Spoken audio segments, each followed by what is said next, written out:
Fallout used to be a warning. This is what happens when everything collapses. Amazon looked at that and went, yeah, but could it be 10 episodes?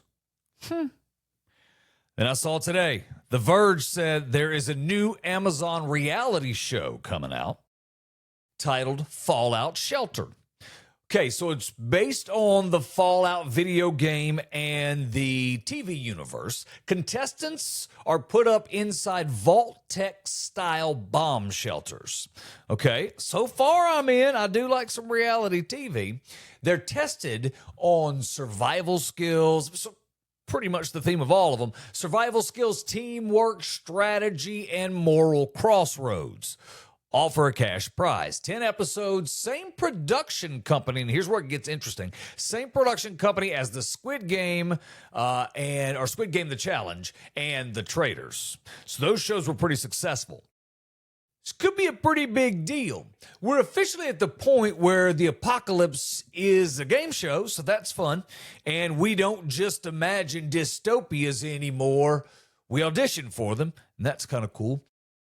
The reality/game show thing is sort of weird. That's a new little wrinkle we put into it. But as far as the reality shows go, I'm not sure what else they can add to them, but there are some themes that might be cool. It might be cool if you could do things like trap them in an era with only devices from that era. Can you imagine trying to take some 20-year-olds from today and try to put them in the 70s and just drop them? Well, it might be interesting if you created a place where they lived like they were in the 70s and they had to do challenges based on that technology. I don't know. It's just an idea. I don't know what else we can do at this point, but I still enjoy the process and I like reality shows. But Fallout Shelter as a name sounds less like a TV show and more like something your iPhone warns you about. Or a setting on a microwave. I'm not sure we got the right name there. When you look at shows like Walking Dead, I don't know about you, but I keep one show, only one, I can't do two, but I have usually one end of the world saga that I'm watching. So I always have one. I don't know why. It's just my thing. So Walking Dead has filled that hole for me for a really long time. I haven't been watching it in a year or so because I haven't been watching much TV. But I do like that whole process because when you think about it, if we were to get in that type of situation, what are we going to need?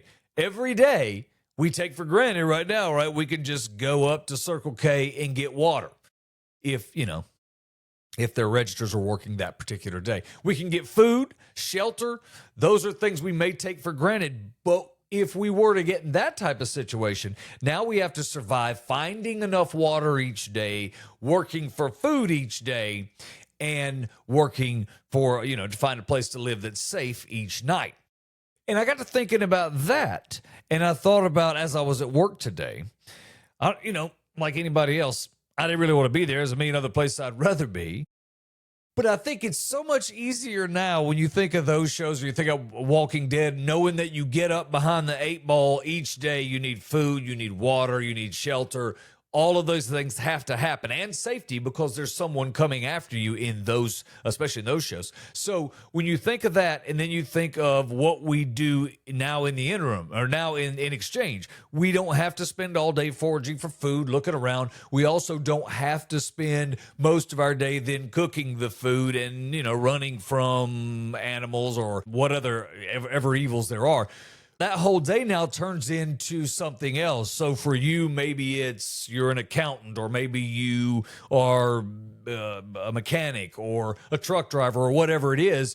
In my case, when I look back at my life now, I made my living for my whole life pretty much talking on the radio and then doing weather as a meteorologist. Think of just how dumb that is if you pull it out and separate it from the world we're in now, or separate it from the 20 years ago and 30, from my lifetime, and put it into the world we're in now. Imagine trying to make a living talking on the radio or doing television weather.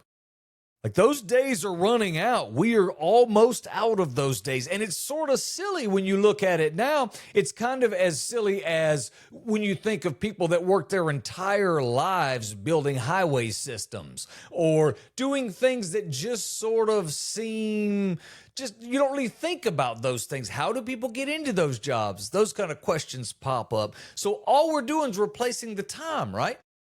It's just interesting when you think about in those terms. And if we're born 300 years different, we spend all day looking for food.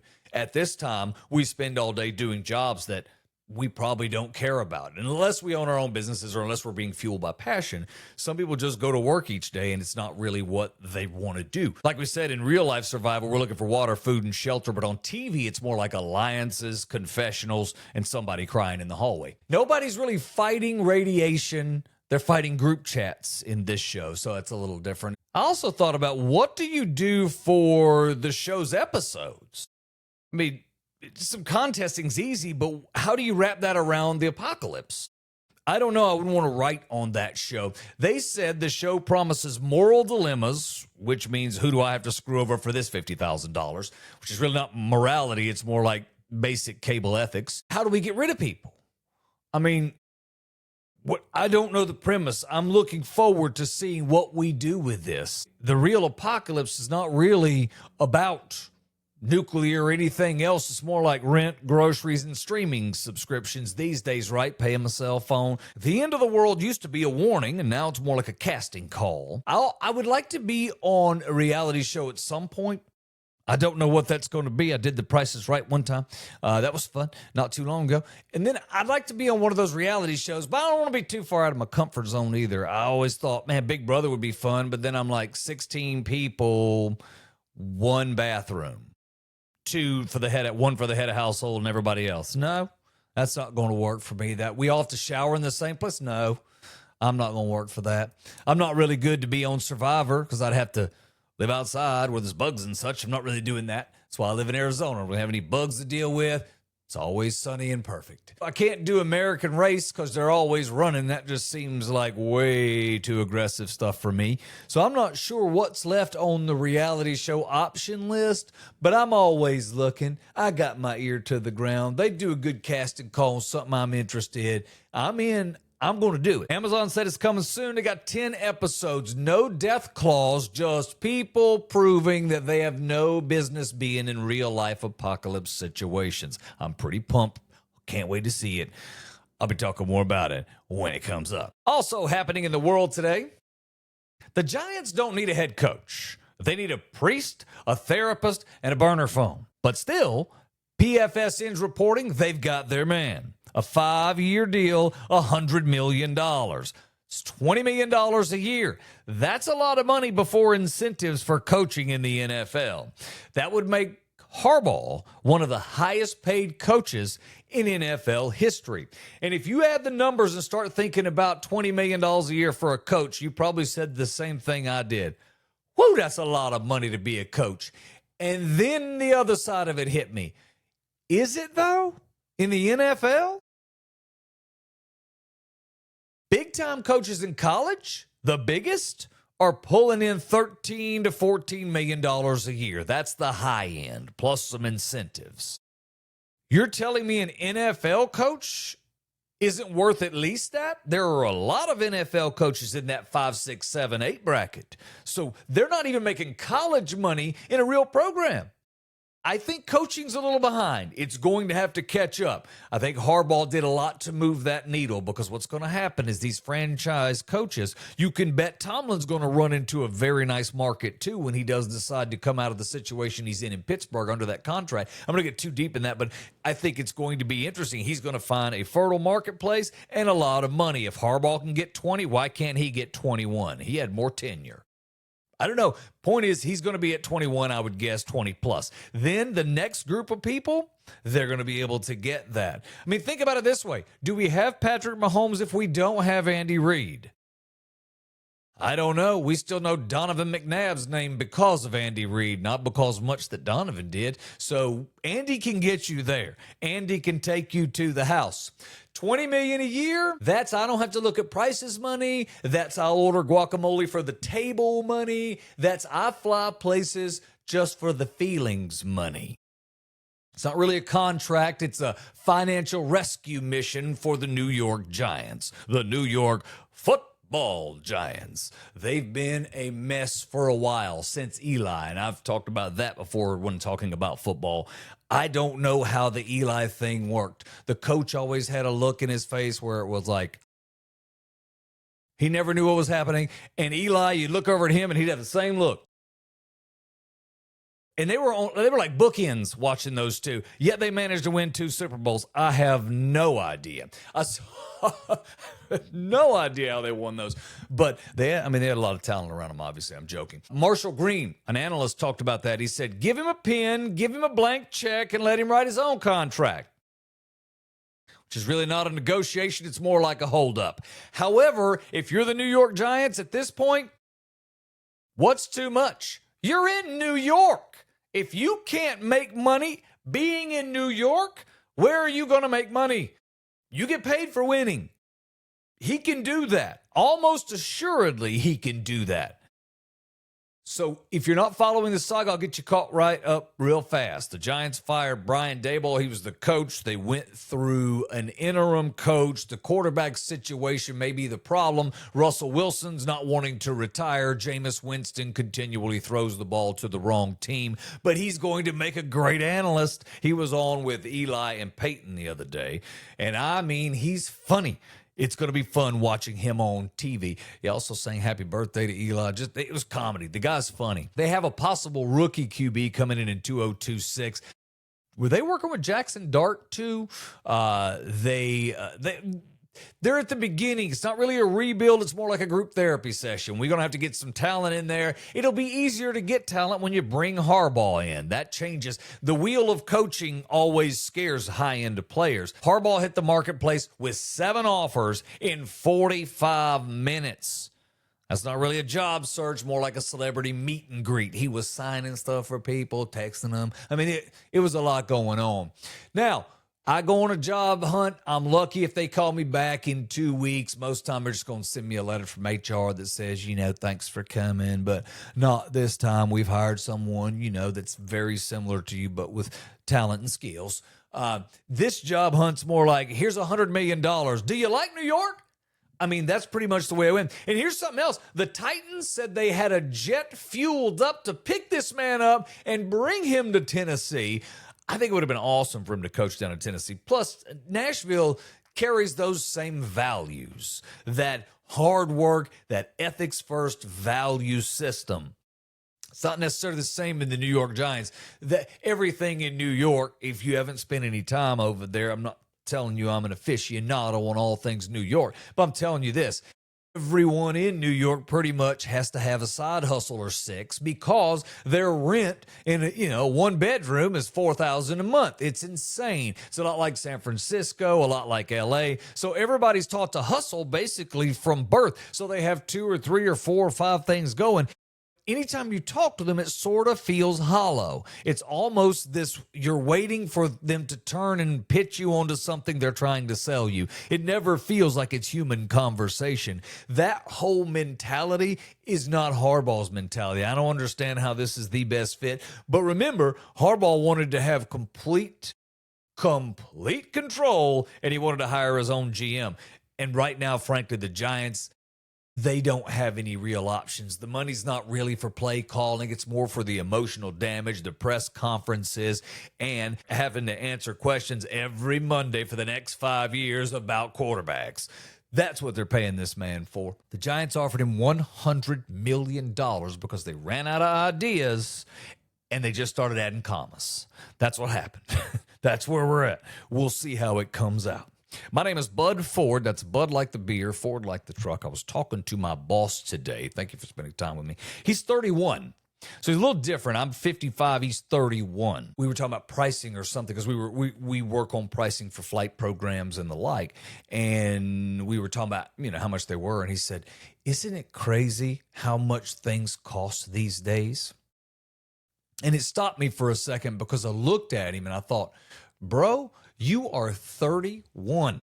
Like, you're still young. Really young. And then I thought about it. He also has multiple children. And so, everything he's spending daily. You know how that is when you have, I think he has 3 children under 3.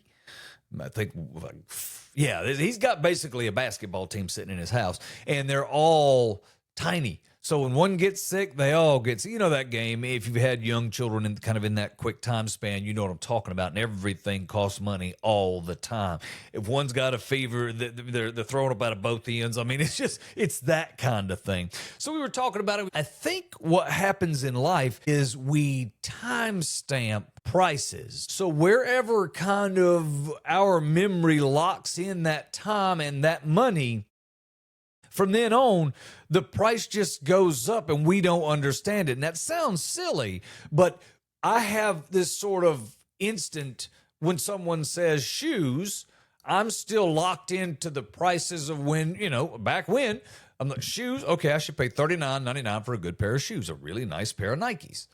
Well, that $39.99 is now $159.99, and that's where we're at on the good pairs for the Hokas and those kind of things, and we're moving that to $179.99 as fast as we can. All things are more expensive, right? Transportation costs more, and we as people make a lot more money than we did. Because when I first started working, I was in at $3.35 an hour. That's not much money at all.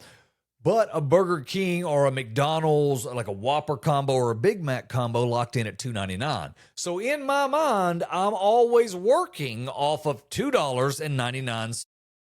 When you pull into, now keep in mind, this is an interesting comparison too. $2.99 an hour. $2.99 was what we were paying for a Big Mac combo. The hourly wage was $3.35 an hour. So if you watch combos, watch them go. The number one combo, the Big Mac, the Whopper combo. Watch as we continue to raise our hourly wage. The price of that combo goes up accordingly. We've just put Big Macs on the $8 menu because that's our discount. So it's no problem to see $12 and $13 combos because that's what we're paying. It's what we're paying per hour. And that may not be your experience, but in mine, I'm kind of locked into that time. So a new car in my world, I start with this sort of sub 15 and $350 a month to $400 a month is about as high as I'm gonna need a car payment to get. But that's the time that I'm locked into. When I talk with the people that are around my school, the 20-year-olds, $1,000 is nothing for them in a car payment. They just expect that. The thought of me having to pay that my heart does palpitations and whatnot. I don't have that kind of money. My Warren Buffett? I can't afford that kind of cash. Let me rephrase that. I choose not to afford that kind of cash. I'm not going to pay that kind of money each month. But if you want those things, you pay those bills, right? And also in my life, it was $350 a month. And in 4 years, you should be out. A 5-year loan was almost unheard of in the 80s. No one did that. We all looked at them like, what? Who would pay that long on a car? And then you get to the 90s, mid-90s, no one's doing fewer than 5 years, it seems like, because the price of the cars got so high and our wages didn't jump up with it. Now we're heading to $100,000 as fast as we can get there. For some reason, car manufacturers are hung. We have to get them to start paying us $100,000 for cars. Why? Why do we have to get there so fast? What you're doing is painting us all into a why am I giving you that much? And then when I drive it out and I go to get rid of it 2 years from now, I still haven't caught up to what I owe on it because it tumbled so far. So all of a sudden, your logic and my logic they're not mathing anymore. I can't play that game with you. When I look at what a house should cost, in my mind, I'm kind of stuck at around that $100K mark.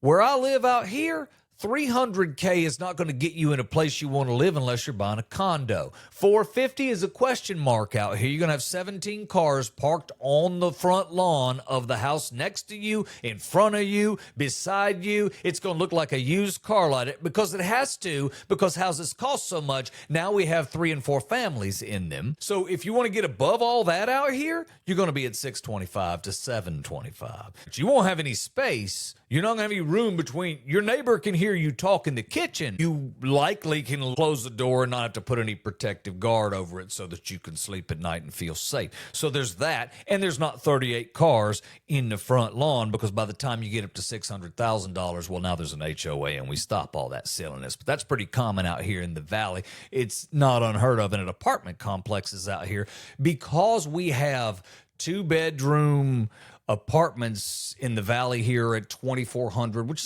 is that's not San Diego, New York, LA money, but it's pretty expensive out here because the wages aren't those places either. This is Mesa, Arizona, so ain't nobody making that. Well, I mean, not nobody, but there's very few people making that kind of money. So what's happening to these apartments is it's costing them $60 and $70 million to put them up. So their rates are insane. If you want a half bedroom, they don't make those here. A 1-bedroom, 1 bath is going to run you about $1,500 a month new. Now, if you're laughing at it, you're like, yeah, that's not too much money. Then they're going to tack $500 more in fees on it. So that $1,500 rental that you were excited about is a $2,100 rental all of a sudden. That's in a 1-bedroom with a washer and dryer. Still not insane. You want a 2-bedroom, you're up at $2,400 and $2,600 to $2,800. And again, these are nice apartments. They're not insanely nice. Now, if you get them 25 to 30 years old, that are, questionable, and you never know what's going to happen to your car each day, well, sure, you can get those at a nice $800 a month and enjoy that. But you give up a lot of things too, like peace and sleep at night. That's a big difference when you start looking at, you spend that kind of like $2,800, $3,000 a month. So what they're doing is, these kids out of high school, think about your first apartment. Apartments were designed to be inexpensive. They shouldn't be house wage costs. They should be sort of that in between, right? Well, that's not what's happening. So the kids don't have near that kind of credit. Think about that. To have a $2,500 monthly rent or a $2,000 monthly rent, think about what you have to make if you have a car payment and you want to eat. All of a sudden, you can't pull that off on minimum wage now. Now you have to have multiple jobs, right? You got to have multiple hustles. So what's happening is, now we're putting in 4, 5, and 6 of them in one 2-bedroom unit. And we're allowing them to pay pieces of the rent. Well, let me tell you what that creates. If you happen to be above, below, or anywhere in that 4 quadrant, it creates 6 people living in 3 units. You have 18 people, and they're going to be noisy just by breathing when there's that many in that small a space. So everyone around has to pay for it. We've outran our ability to make money and to pay these things. So it's very interesting to watch. Do I have time for the ocean? I do not have time for that. Okay, it's going to wrap it up for today. Tomorrow we'll come back. We'll talk about the big shift in the cruise industry. If you're into cruising, big shift, kind of cool. Thanks for spending time with us today. My name is Bud Ford. That's Bud like the beer, Ford like the truck. You can find my stuff at Bud Ford Comedy.